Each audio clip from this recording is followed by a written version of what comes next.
Happy Thursday and welcome here to another edition of Husker Online Headlines. Sean Callahan, Steve Sipple. We're here every week as we go through what are the key headlines of Husker Nation as Nebraska gets ready to play Maryland. By the way, happy haircut, Steve Sipple.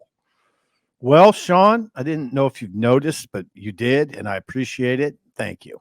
I mean, we might have to. Might get some new sponsors. I mean, look at this. That's a 2-guard on the side. Finger length on the top. Happy haircut, Steve Sipple. Looks great. Thank you, Sean. Makes you look young. That Caldera lab would make you look even younger. Yeah, I might have to start going to that. I don't want to look too good, though, Sean. All right, let's get into headline number one.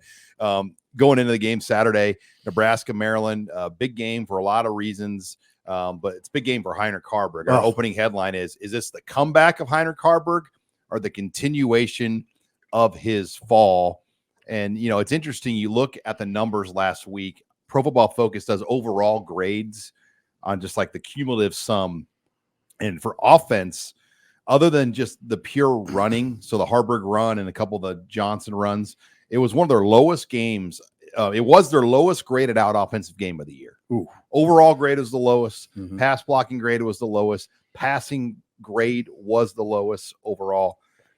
So, last week was the first time where, there were some cries like, hey, what would Sims look like now? But I think last week it really ramped up.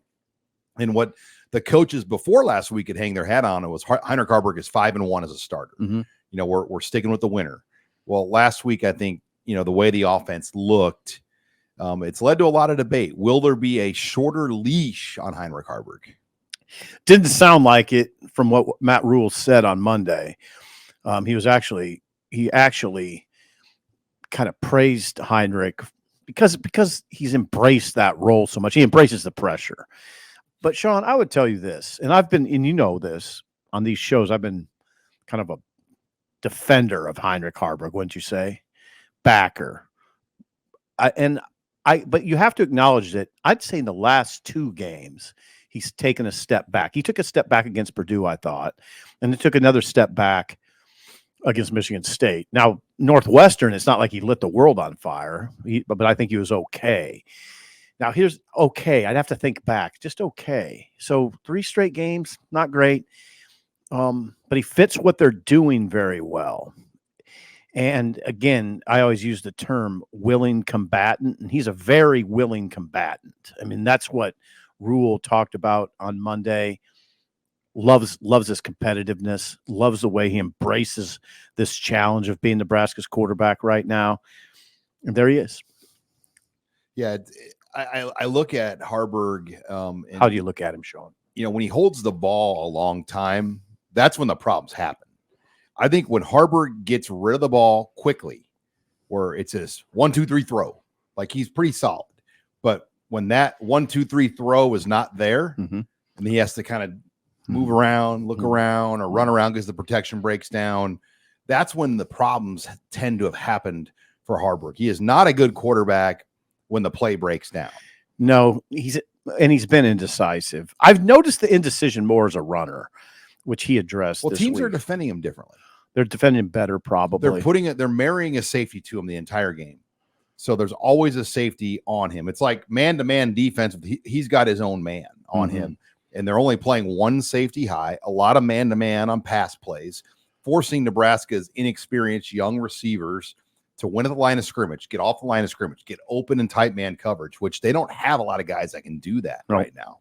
They don't. Well, that's not Haarberg's fault. No. So the most interesting part of the conversation to me is this. What do we always do with Nebraska coaches and coaches in general? You want them to develop players. We always cite that, like, hey, how does he develop? Recruiting's important, but so is development. So with Haarberg, it seems like, now this is going to sound preachy. I don't mean to sound preachy, but with Haarberg, it seems like, forget development. He's done. It seems like there's a segment of the fan base that just say, I've seen enough. Don't worry about developing him. Now, wait a second. You just want to cut him off at 6 games and say he doesn't have a chance to develop as a player?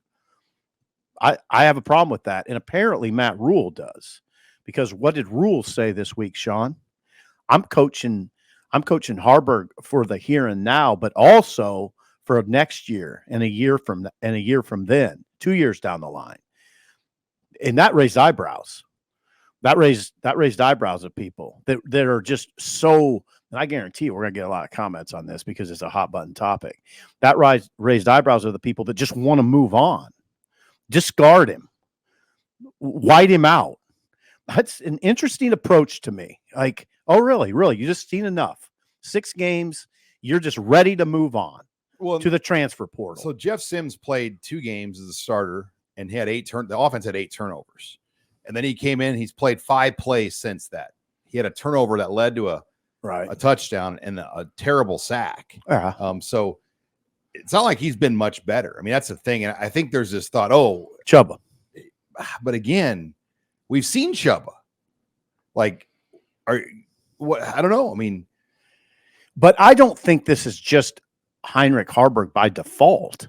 Is that if that's what you're suggesting? It's a head coach feel. I think Matt Rule Saturday will have to get a feel for this game, how Haarberg's playing, and if they have to make a change, that's his call. And I think it's his call, only his call. That's why he makes the money. He has to make that call. Right. And listen, I know I can be sort of obnoxious about this topic, and I just want to make clear to listeners, I acknowledge he's taken a step back 2 straight weeks. And you also have to acknowledge he's put the ball on the ground 14 times, as you pointed out in your Pro Football Focus article.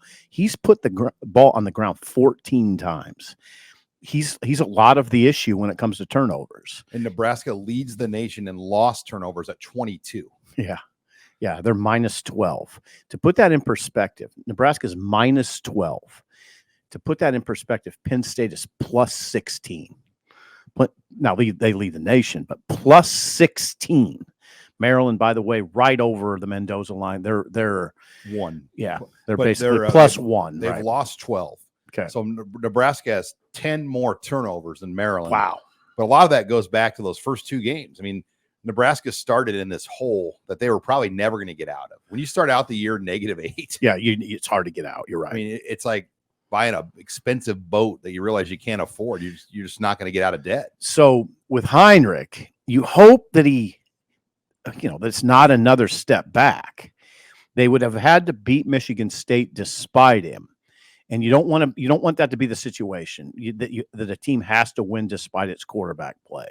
So now you want to see him take a step forward. And along those lines, Satterfield talked about they just want him to go back to playing free like he did earlier in the season when he played like a young quarterback who's just kind of happy to be out there and run through people's face, as Satterfield said. Just run through people's face. Here's the thing. How much tape was out on Heinrich Haarberg before he started playing?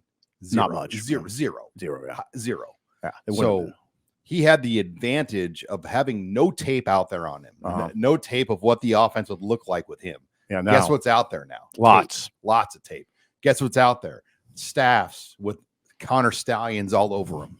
And we'll get into Connor Stallions later in the show. But these staffs make a lot of money, and their job is to break you down and figure out ways to slow you down. 100. And Big Ten coaching is really good. It's the best.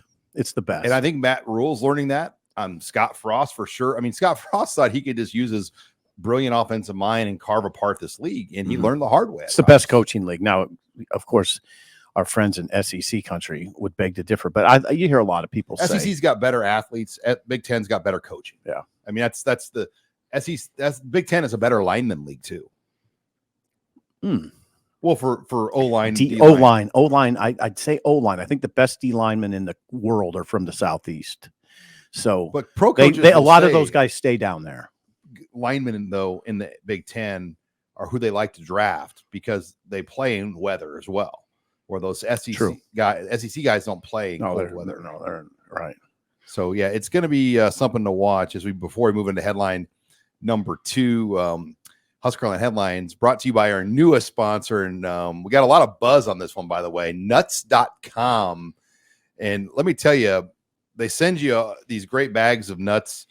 Steve Sipple are we going here to open the nuts.com nuts again. Why is that, Sean? They come in these great resealable, usable bags. and Sipple opened the bag like he was a raccoon just digging through. And so now we had to use paper clips to seal the bags up in the office here, but which worked just fine, by the way. we problem solved. But nuts.com, it's a one-stop freshly roasted nuts, dried seeds. They have all kinds of things on there you can get for the holiday season. And we've got a whole box of it here in the office. It's going to get us through the last month of football season. Everybody was like, wow, this stuff is really, really good. I urge you to check out nuts.com. They have got tons of great snack items, nuts, dried fruits, you name it, chocolate items. It's holiday season with Thanksgiving and Christmas coming around. This is the stuff you want to get at your house, dump it out for all your guests that come over. We've got a great deal for HuskerOnline users. Go to nuts.com. They're offering new customers a free gift with a purchase and free shipping on orders of $29 or more. That's nuts.com/Husker. So go check out all the delicious options at nuts.com/Husker, and you'll receive a free gift and free shipping when you spend $29 or more. Once again, that's nuts.com/Husker. Just don't let Steve Sipple come to your house and open those bags. Can I say something? Sean always keeps our refrigerator in the office stocked, and there's pretty good food in there. This is by far, and I think I can say this because there's no other sponsors that are tied to our food supply. This is by far the best thing you've ever had. The nuts.com and stuff. It's all fresh stuff too. It's good for you. It's good for you. And I appreciate now we did get some chocolate covered gummy bears. not necessarily good for you, but like the pecans and the mixed raisin nuts mix, just fab. Like the raisins are really fresh. All right, let's jump in. Headline number 2: Can Tony White's defense regain their edge? And this is a big week for them because you got the sense everybody, was on the same page. Like, yeah, the defensive performance was okay, but it was just subpar. You go back and look at the final overall grades on Pro Football Focus. Yeah. It was a middle of the road performance. I mean, Nebraska's played 9 games. It was like their 5th best performance of the year, 6th best performance of the year. It wasn't their worst, right. Wasn't their best, but it was just kind of lacking something. And what it was lacking was just that aggressive pass rush that we've seen at times, and also forcing some turnovers. And gave up too many big plays. And and it was the worst passing grade that they were, one of the worst passing coverage grades they've received all year. Uncharacteristic. Now you have to acknowledge that we're talking about this defensive performance as being subpar, your word. They only allowed 295 yards. That's winning football. Yeah, but in this type of style in the Big Ten West, it's less possessions. Fewer. So when you have fewer possessions, you're going to have less yards. True. Yards. I mean, so I think this division has turned into a 300-yard game for everybody now. There's no. Yeah, if you get 350, it's a big one. It's like you're not getting 400 or 500 yards anymore. Generally not. So Penn State did get 404 against Maryland. I'm talking about the West. Yeah, the West. So, yeah, they didn't. And what I was saying to you in the press box, I think, if you think back, Sean, what was I saying? They're getting beat off the line of scrimmage. They're getting beat up front on both sides. But we haven't said that all that often about the defense. They're getting beat up front. I didn't like remember what I kept saying, Sean? I don't like the way this game is going because Michigan State's the aggressors.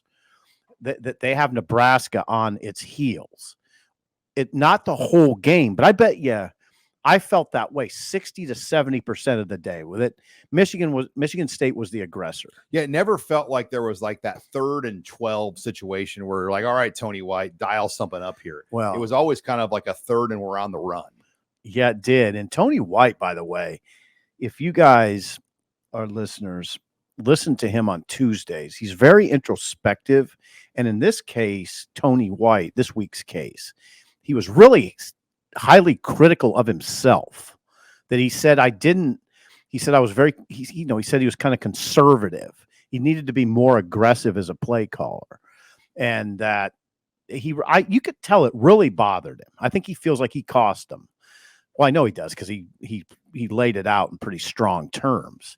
So I bet you'll see. So to answer your question, can the defense regain its edge? I think they will, Sean. They have to. I mean, they can't come out and play it safe. I just don't think you can do it. Well, in Maryland, you know what they're going to do. I mean, What? Over the last 3 years, Matt Rule shared the stat today. They're one of only 3 teams over 3 seasons that have thrown the ball 30 times or more every game. They're gonna throw it. They only ran the ball against Penn State 7 times. Well, besides sacks, called runs 7. Oh, they're gonna throw it. They're gonna guess what's going to be going on in the stadium? What was it like 2 weeks ago when it was really cold? It was what? Where was the wind out of? The wind was out of the north. Yeah, it was bad wind. So it's going to be hot. It's going to be warmer Saturday. 50s. Yeah. And when it's warm in November, where does the wind come out of? South. So it's going to, and KFAB, our Omaha affiliate for HuskerOnline show, this morning when I was on there, they said heavy winds are expected out of the south. Is that right? So it will have an effect to an yeah. extent. It's not going to be that bitter, biting north wind, but it will be an air blower out of the south in there. I mean, there could be some 20+ mile an hour south winds. Favors Nebraska, I would think. Yeah, I think if anything that alters their throw game for half the game, right, that helps Nebraska. Yeah. Where we know Nebraska is one of the worst downfield throwing teams in America. Like, it's not going to hurt Nebraska that much. Right. But Talia can whip it downfield. The numbers support that. So the decision, if the wind is what we think it could be out of the south, where it's a factor, how you play the wind in what quarters you want the wind, that will be a big part of this game. Yes, it will. The stat I was looking for is Maryland this year, Sean, 47 plays of 20 yards or more. 47 plays by Maryland of 20 yards or more. That's third in the Big Ten, behind only Michigan and Ohio State. So they're a big play team. They count on it. Yeah. And they have those typical Maryland. They come at you with those big receivers, big racehorse receivers, 6'1", 190, 6'4", 6'2", 6'3". That's and they're impressive. They're good. They got 3 really good receivers. Now, like, a fair criticism on Maryland though is like, who are their good wins against? I mean, I will tell you. Well, they beat Virginia in the non-con, and they've beaten Indiana, Sean, and they've beaten Maryland. Or Michigan State. Hold on. Yeah, the 2 scores that really would concern you if you're a Nebraska fan. They went to Spartan Stadium and won 31-9. All right. They whooped Michigan State. Before Michigan State, that was on September 23. Now, that was probably right. That was right after Michigan State played Washington. Right after in the peak of the Mel Tucker. No, right after they beat Virginia. No, I'm saying Michigan State. I'm sorry, Michigan State. Yeah, my bad. Michigan State got drilled by Washington the week before that. And then the next week, this is interesting. So just look at this 5-game stretch for Maryland real quick. They beat Michigan State bad. They beat Indiana bad, 44-17. Then they lose to Ohio State, Maryland, 37-17, and they've crumbled since. You wonder if Ohio State beat them down a little bit, because now they've lost to Illinois. They lost at Northwestern, and then Penn State 51-15, and ended the game on a 30-8 run. They just hammered them in the second half. One, if you're Maryland, you're like, all right, we've got Nebraska and Rutgers. We got to get one of these 2 to get to a bowl game. Oh, absolutely. Because they have Michigan. Right. Yeah. So that you would think they'd come in here scrapping if they haven't just now it's a different situation, Sean, because Maryland has been to bowl games the last 2 years. It's not like Nebraska where they want to break through. Maryland's had a breakthrough. That the question you would have about Maryland is, do they want to do it? Are they engaged? Well, what Maryland does is they schedule wisely in the non-conference. They're playing Penn State, Ohio State, and Michigan every year. So they try to get 3 games they can win in the non-conference. Towson and Charlotte. And then Virginia, who's down. Down. And so then what they do is, all right, we can get 3 in the non-conference. We can beat Rutgers. We can beat Indiana. And we can beat some of these West teams. That's our path to a bowl every year. Absolutely. And they've never been able to get out of that area. Like, that's kind of been their ceiling under Mike Locksley. Mm-hmm. And if they lose this game and lose to Michigan, then lose to Rutgers, step back. Then you wonder what's going to happen with Mike Locksley. Is he the guy there? I don't think he's going to get fired. They just made 2 bowl games. He's a really good recruiter. Right. I mean, they're as talented as any team Nebraska will play on the schedule, other than Michigan in the Big Ten. I think so. Just the athletic profile of the players they'll bring in this state. I hear that. And dudes. Yeah, and a kind of a hidden good stat for them is they're 26th nationally against the run. They play the run pretty well. So, yeah, let's move on. All right, headline number 3. Before we get to that, it's brought to you by CHI. When you need heart care, know you are in good hands with CHI Health Nebraska Heart in Lincoln, offering the community's most advanced heart care at their heart hospital located on 91st Street and Pine Lake Road, just north of Highway 2. The experts at CHI Health Nebraska Heart put our heart and soul, plus the latest in cardiac and vascular technologies, into a caring for our community. The highly specialized team works closely with you to get you back on your feet after a major heart event or chronic cardiac condition, offering the highest level of care to get your heart beating strong. Our heart care extends beyond Lincoln, too, with expert cardiovascular care at all 14 hospitals and heart experts who live and travel to 35 communities across Nebraska, Southwest Iowa, and northern Kansas. More than 600,000 people die of heart disease each year. Learn your heart's real age by taking an online quiz at chihealth.com/heart risk. Thank you again to CHI Health for sponsoring us here on Husker Online Headlines. Let's get into headline number 3. Will Billy Kemp return, and what would that mean? And, Matt Rule did address that to an extent, Steve Sipple, after practice. It's still kind of up in the air. He's weeks ahead, about 2 weeks ahead or more of what they thought he'd be, and it's going to be close. I think it's going to be a game time call if Billy Kemp can do more than just field punts. Well, okay, here's my question to you. Would they go forward tomorrow, Nebraska, with the same punt return plan that they did against Michigan State? I don't think so. Well, and Ethan Nation has played 4 games. So, like, if you play him tomorrow, that's his red shirt. Okay. Can I say something? Play him. I hate that. I hate that conversation. You're still trying to win.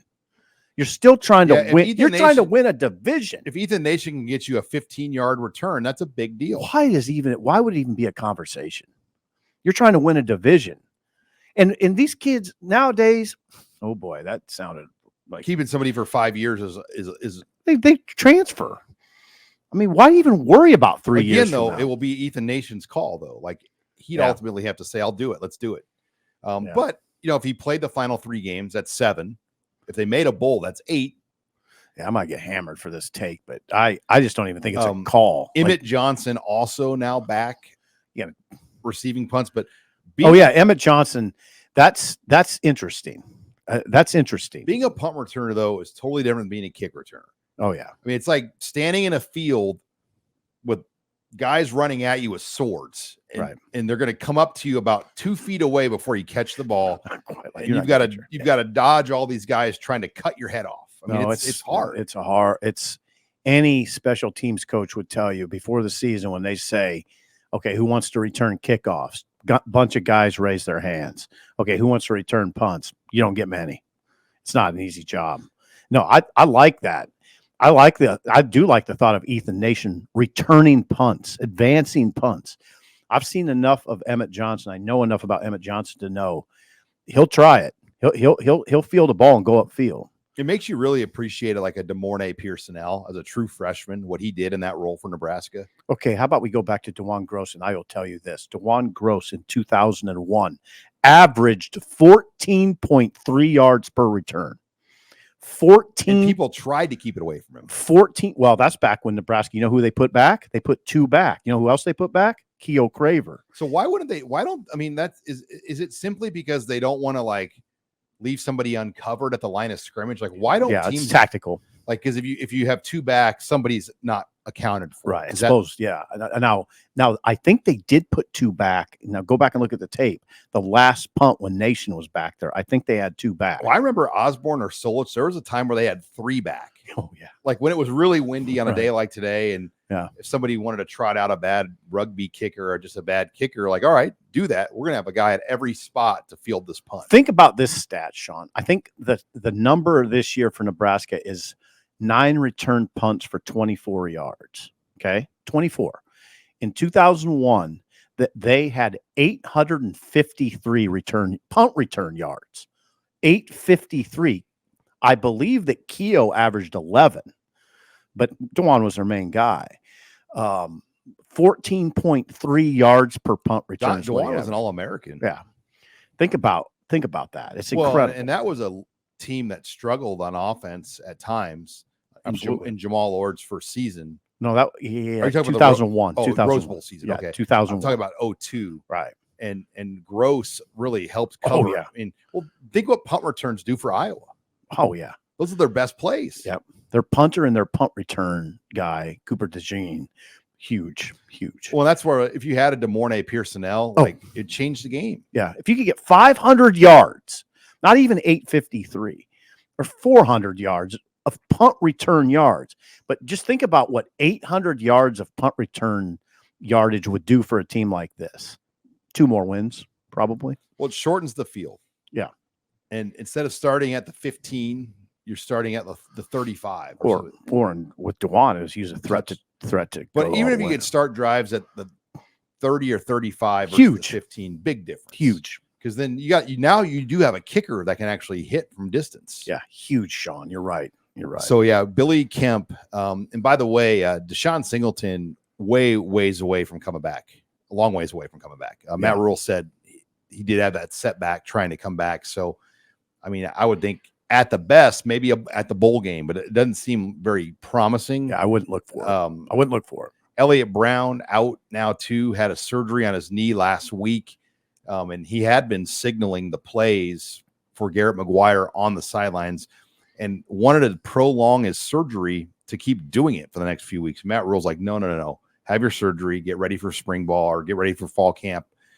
So Garrett McGuire will probably move down to the field this week. Oh, is that right? Because Elliott Brown had been kind of the guy for him down there. Yeah, Elliott Brown has been a boon to the organization. We saw, not knowing now what we know, but we saw Lance Brown, his father, and they were on the flight last week. Yeah, Elliott has been a boon to the organization as like a player coach. So you give him a lot of credit. Remember my good friend I grew up with, Steve Safranek? I do. That's what he was for Pelini. Remember, like he signaled in the defense for Pelini in 2003. Yeah, Safranek was kind of a player too, though. Yeah, he's like a backup linebacker, but his main job was to stand by Bo Pelini and signal in the defense for Bo Pelini. Yeah, Safranek could tell you stories about Bo. Safranek told me a story one time where he said Pelini was odd, like just how he saw the game. Like he said, like he could see a linebacker take a wrong step, and before the play or as the play was just starting, say touchdown. That's touchdown. Guy took a wrong step. Touchdown. He said it was incredible. You hear stories about like that today is Nick or Lane Kiffin. Is that right? Same type of deal. Yeah. Like when the ball gets snapped, Lane Kiffin will just say touchdown, and it's a touch. I mean, like they see the game when you watch enough film like those guys do. Yeah. Like you just have this film view of the field where you just know. Yeah. They see it way differently than me and you. Yeah. It's not like just watching the ball. They're watching a lot of other things. They're not things. Tweeting between plays. Right. Or shoving popcorn in their face. Popcorn in the press box. Yeah. All right. Before we get to headline number 4, HuskerOnline headlines brought to you by Bauer Underground. They're helping shape Nebraska's infrastructure future, and they're looking for new members to join the team with open positions for laborers, equipment operators, aerial linemen, and foremen. Bauer Underground is searching for the best in construction. Visit BauerUnderground.com to learn more about these career opportunities and industry-leading benefits, including competitive pay, employer-paid health insurance, dental disability, vision, life insurance, 401k match, new top-of-the-line equipment, and a clothing allowance. No experience, no problem. Bauer will train the right people, give you a hands-on experience that you need to build a long and rewarding career. Want to learn more? Visit Bauer Underground on Facebook to view the testimonials from current Bauer teammates. Hear more about their experiences, including the company culture and the importance of their work. Bauer Underground is family-owned. They're with crews and work sites across Nebraska, wherever you live. They have an opportunity for you. For more information, like Bauer Underground on Facebook or visit BauerUnderground.com. Come start your new career today. Thanks again to Bauer Underground for sponsoring us all season here on Husker Online, as we'll see those guys tomorrow, Sip, and they'll have a great tailgate party, and should be a beautiful day for all those Bauer employees to get ready for the big Maryland game. Well, yeah, and I hope they enjoy the game because it's a big one. It is. Let's take headline number 4. The mounting pressure now on Nebraska. Oh, yeah, there you go. To get win number 6. And I personally can feel it because I feel like Nebraska let that opportunity go at Michigan State. And that's a game that they should have. I think Nebraska beats Michigan State 70% of the time. I'm going to go 50. 50-50. You say 50-50. Yeah, on the road. On the road. Yeah. Now, if it's a neutral, I might go 6 of 10.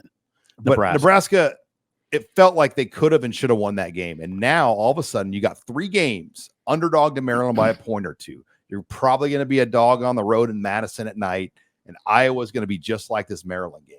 So you've got just 3 just tense Saturdays ahead. Absolutely. To get to win number 6 or more. And there is no guarantee. And no, I think everybody wants like, all right, this is where they're going to get their 6th win. You don't know where it's coming from. And that mounting pressure is starting to get bigger and bigger.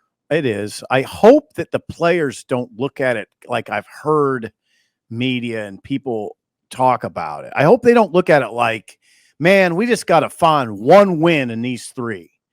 I hope they're thinking 3 wins. We're going to win 3. What are you guys worried about? We're going to go win 3 and win the division.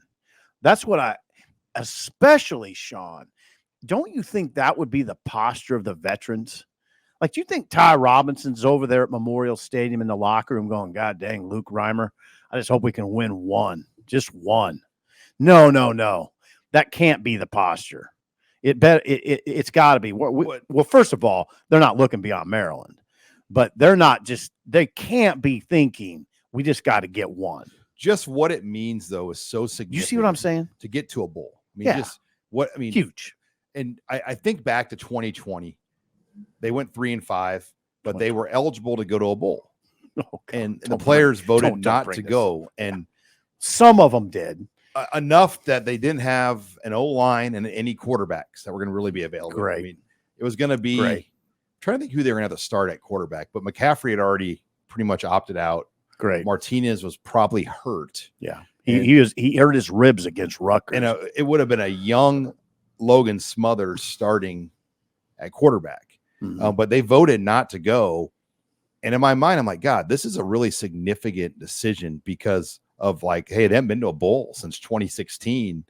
Like, why would you like not want to kind of get that thing? Now it's the longest Power 5 bowlless streak in the country that could have been prevented. Yeah. But Frost tried to do kind of the in vogue thing to do. Let's let the players vote, thinking like they're all going to want to play the game. And they found out like, I mean, Bill Moose was irate. Oh, that now sometimes what we do as media is speculate.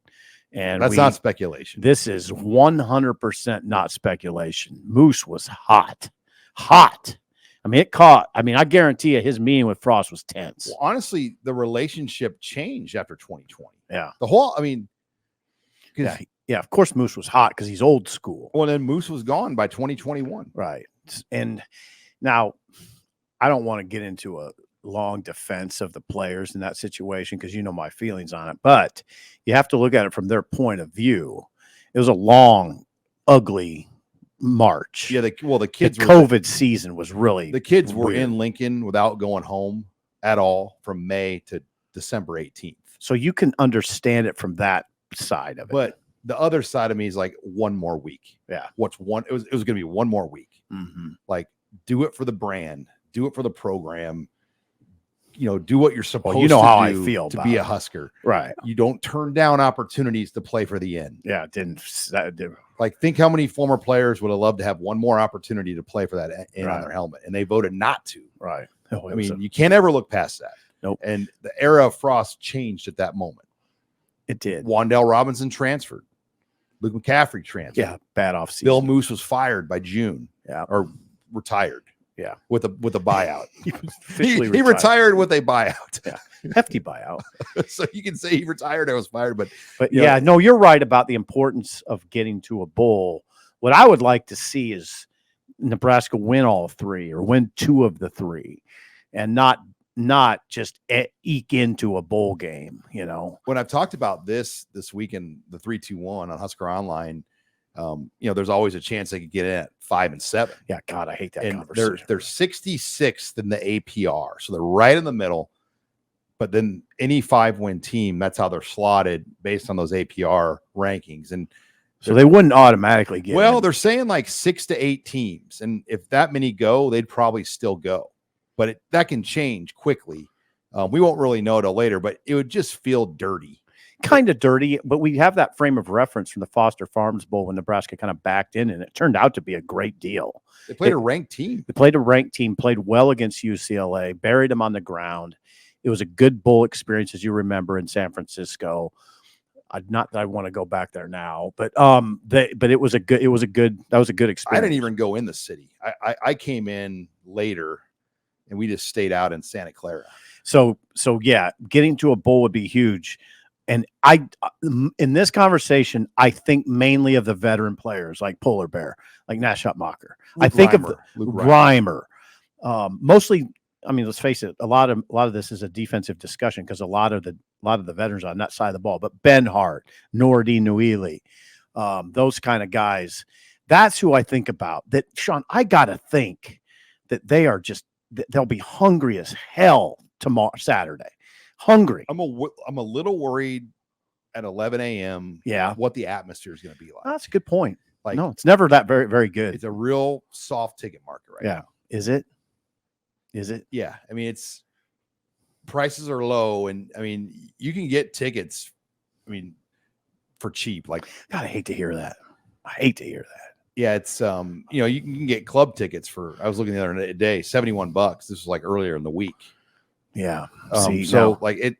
This is kind of one of those, but it's Peacock too, and that's going to confuse a lot of people. And I during Beatrice, you'll be proud. I used the screen. Beatrice, what are you talking about? During my speech. Yeah, your speech. And I put it up on the screen to like show people how to get the Peacock. And did? There's a promo code, and there were guys like taking pictures of the promo code. I would have on the screen to get a promo code. It's big. I think it's Big Ten Fan is the promo code. And you can get Peacock for $40 for the year, or it's $6 and you get a month. But they're going to put a lot of basketball games on this Peacock. Like, God, Nebraska, I think has 4 hoops games on Peacock. I don't like the way the world's going. The Big Ten tournament, well, the first round, those bunny bracket games are going to be on the Peacock. That's great. That's great to hear. So it's not a bad deal to have because it's not. You're going to have a lot of games on there. It's not a bad deal to have, but I'm not getting it. I mean, you barely have cable. Would you stop? I have cable, but I'm not. I don't mind saying this. I'm trying to kind of go away from it all. I'm almost tempted just to not have TV, and just go it that way. Well, and this is what it's going. The Peacock type. This is what TV is going to. I mean, you like. Then I'm going to the radio. So ESPN had 110 million cable subscribers in like 2010. It's like half that now. Interesting.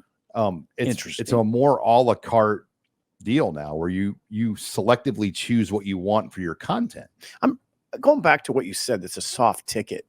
I'm really interested in that because I just feel like we began this segment. And I meant it. This is a big game. It's big for the program. I mean, it's why. Well, why is the bowl game so important? Because what you're trying to do is expedite growth, the process, expedite the growing process in this program. And the way you do it is win and show that you're making discernible progress that anybody can see. In the season on a 3-game win streak, I mean, think about what that, you'd have a chance to get to 9 then, Sean, 10. I mean, that is the way you want to finish. I'll tell you, the students are a hard group to kind of get going, though. The 11 a.m. game is going to be hard for those kids. I know. There. It's fair. And they leave at halftime. I just can't worry about the fans. Oh, I know, but these kids have not seen Nebraska win. No, and I'm talking, when I say you can't worry about the fans, I'm talking about the team. They just have to get their job done, and they can generate their own energy. It's kind of odd that we're talking this way, that they have to generate their own energy at home. By the way, I'll believe it when I see it. I think the crowd will show up. You know who needs to bring the juice too is the band. Like, they want to go on a bowl trip. Think about if you're in the Husker marching band. You haven't been on a bowl trip since 2016. Yeah, and so, I can tell the band. They're fun. You want to go. Yeah, like the band is probably, they're going to be the ones cheering the hardest because they deserve that bowl trip as much as anybody. You want to go. I mean, they're fun trips. They're great trips. Oh yeah, and we've had many over the years, but they need to get that back this year. Yeah, I'd love to see it. All right, before we get to our final headline, Husker Online Headlines brought to you by Underdog Fantasy. We've taken a quick break to talk about our official fantasy partner here, Underdog Fantasy. It's super easy to use. You go on the app and you pick whether your favorite player will have a higher or lower stat total than what is listed. You do that with 2 to 5 different players. You're in business.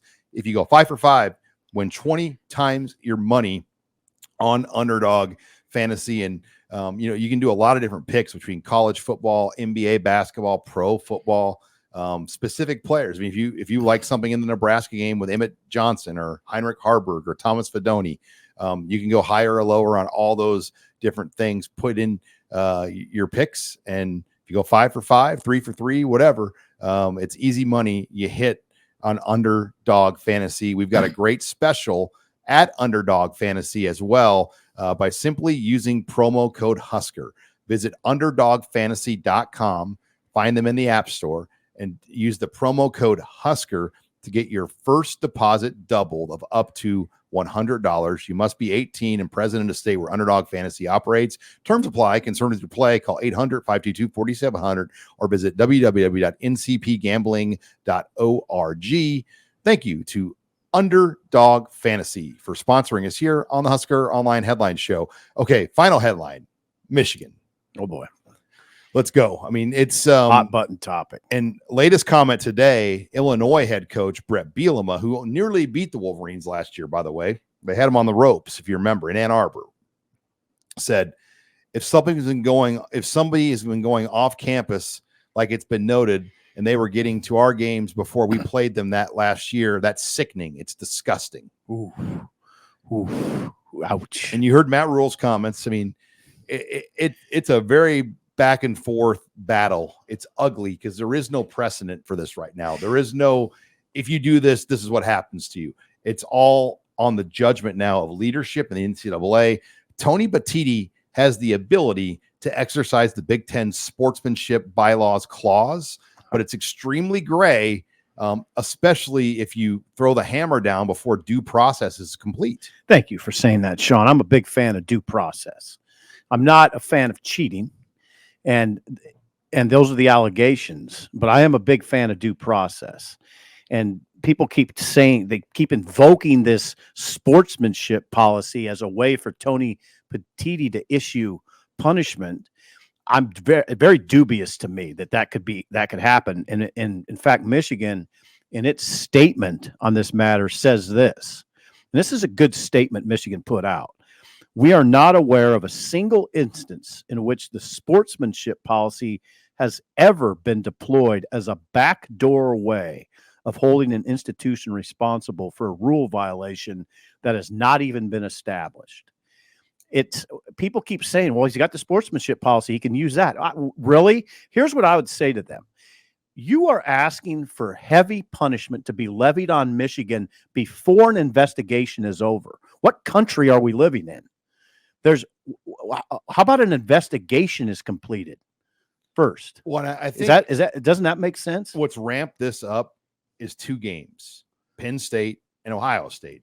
And I feel like there's, those fan bases want to see Michigan go down before these games happen because it will help their chances make the college football playoff. So 2 very big vocal fan bases, particularly Ohio State, who's been affected by Michigan's success. They can say they're not the ones kind of leading this, but they are a big voice in this whole big voice. You know what they are? They're a big emotional voice. And you know what they are? They have no objectivity whatsoever. They're a big, subjective, loud voice that wants blood. Now at this point, it sounds like I'm defending Michigan, which I'm not. I'm defending I'm saying that due process should be considered. That we're asking for punishment before an investigation has been completed, probably long before an investigation has been completed. So, and Michigan is telling Batiti that, oh yeah, go ahead, levy some punishment and see what happens. When I think what the fear is, Harbaugh will be long gone when this actually comes out, and then it won't even matter. Don't you want to hear Michigan's side to this? Yeah, I mean, there's just so much evidence against Stallions that There is. I mean, There is. There's no doubt in my mind that there was a level of cheating that's unacceptable. and evidently he was just kind of a super fan. Okay, but I say that, and I'm being hypocritical. There's no doubt in my mind. People can say, well, if there's no doubt in your mind, why are you so interested in due process? Well, I'm not making a call here, and I could be wrong. Sean, don't you think there should be an investigation complete before there's punishment? Yeah, I think the thought though is like, if what they've done is help them get to this point, right, something needs to happen. But this is the first time. This week will be the first game they've played against a ranked opponent. So here we are in the 11th week of the college football season. Michigan's finally going to play a ranked game, and it just felt like they're trying to get all this rammed through before these massive games against Penn State and Ohio State, with the hope maybe that Harbaugh is going to get sat out for these games. Right. And listen, I get it. I understand where all that's coming from, but again, I just don't think that you should have to yell and scratch and claw for due process. Right? I just don't think you shouldn't due process be a factor in this conversation? Yes. I mean, but there is a lot of evidence. Media evidence, right? Well, NCAA has all that evidence. Well, but they have not completed an investigation. Yeah. Yeah. It's, you haven't heard Michigan's side at all of this. And what they said in their statement, it's sort of, I don't know, wishy-washy, but I mean, one thing they said that's kind of interesting is it's highly dubious that a junior analyst's observations about the other side's signals would have a material effect on the integrity of competition, particularly when, according to present evidence, the other coaches did not know the basis for those observations. So I don't believe that Michigan didn't benefit. I don't believe that Michigan didn't benefit from this. Can you imagine the ratings of what the Ohio State-Michigan game will be? Or Michigan-Penn State, right? I mean, I'm highly interested. Yeah, you think about the Big Ten, though. Just think about all the things that have happened this year. Michigan's deal with Connor Stallions right now. You've had the situation at Maryland. Kevin Sumlin got a DUI. Northwestern, Pat Fitzgerald to start the year. You had the situation at Iowa with Brian Ferentz being pushed out with a month left to go with the football team that could still finish 10-2, but he'll still keep coaching, by the way. You go down the line. I mean, there's been so many things. Michigan State with Mel Tucker and that whole situation that's happened there. I mean, Nebraska on a minor level had their Reek Gilbert, tearing down the door of a vape shop, and then Bob Wager's situation. But there's been a lot of things that have happened since August in this conference. Oh my gosh, yes. It's been a lot. Yeah, it has. But that Michigan takes the cake. That's an interesting, Megan. So you think the Michigan thing is way bigger than the Pat Fitzgerald? Way bigger? No. In the Mel Tucker situation. Way bigger than Mel Tucker. Not way bigger than Northwestern. I think you and I both believe he'll end up getting a pretty good settlement out of this. Yeah, it's not a small story. He'll get money. Yeah, it's not a small story when a $95 million coach gets fired for the reasons that he did. Not a small matter, but these are more the Michigan case and the Northwestern case are much broader in scope. Michigan's is really broad in scope and unique, really unique. We've never seen it. I mean, we've never seen anything like this, especially happening during the season. So you have to make all these decisions and have all these tough conversations in real time. I guarantee you there's going to be comments on this that just attack me for caring about due process. Odd to me in this country that you get attacked for that, but it will happen. I mean, people don't want to hear about due process in this. Well, we live in a reactionary, emotional society. Well, and that's what college football is reactionary and emotional. That's what it is. It makes it fun, right? Yeah, it's a lot there. I will say, I have to think that this is going to expedite the process now to get helmet technology in college football. The sane take by you. I think yes, it should. In January, when they have those rules meetings and conventions, That better be on the agendas. Oh, I think it will. I think it'll be pushed through with a lot of speed. I think it'll be enacted. Let's quickly. eliminate this horseplay, right, and put technology in the helmets. Mm-hmm. Did you see Rutgers last week? They have 4 guys wearing 4 different colored shirts doing signals now on the sidelines. Yeah. No, you're right. You can end it by using the proper technology. You don't need people holding up signs. And did you know those signs aren't actually the play calls? All those signs are just a lot of times it's used to block the guy making the play call. Okay. Because think how many signs you'd have to have, Mm-hmm. like to have it correctly shuffled up and down. All those signs were just to be decoys to block the guy signaling. Very strange. Chip Kelly started that years ago, but strange world. All right. Well, we will be back on Saturday, Husker Online postgame live, shooting for a 5 p.m. start time for the game. Obviously, a lot will depend on the game, but it should be a beautiful Saturday. Looking forward to coming back here. In the meantime, go to HuskerOnline.com. Tons of things going on right now. Great volleyball coverage from Abby Barmore, Robin Washett, the best in the business at covering Nebraska basketball, and that's not even debatable, Steve Sipple. No, it's not debatable. He will be all over these early games covering Husker basketball as Fred Hoiberg's team should get off to a 4-0 start here to start the season and get some good momentum heading out to that game in Sioux Falls. But then Steve Sipple will have all of his stuff, and we have Tunnel Talk Friday. So if you're not a member of HuskerOnline.com, don't know what Tunnel Talk is, it's our exclusive members-only war room where we give the goods to our members. And we've got Steve Sipp. You're all in on Tunnel Talk now. Yeah, there's some good stuff this week. There is. It's good. So check us out, HuskerOnline.com. You can get your first month for $1 if you just want to try us out and see if you like our site or not. HuskerOnline.com. Signing off here for Husker Online Headlines. For Steve Sipple, I'm Sean Callahan.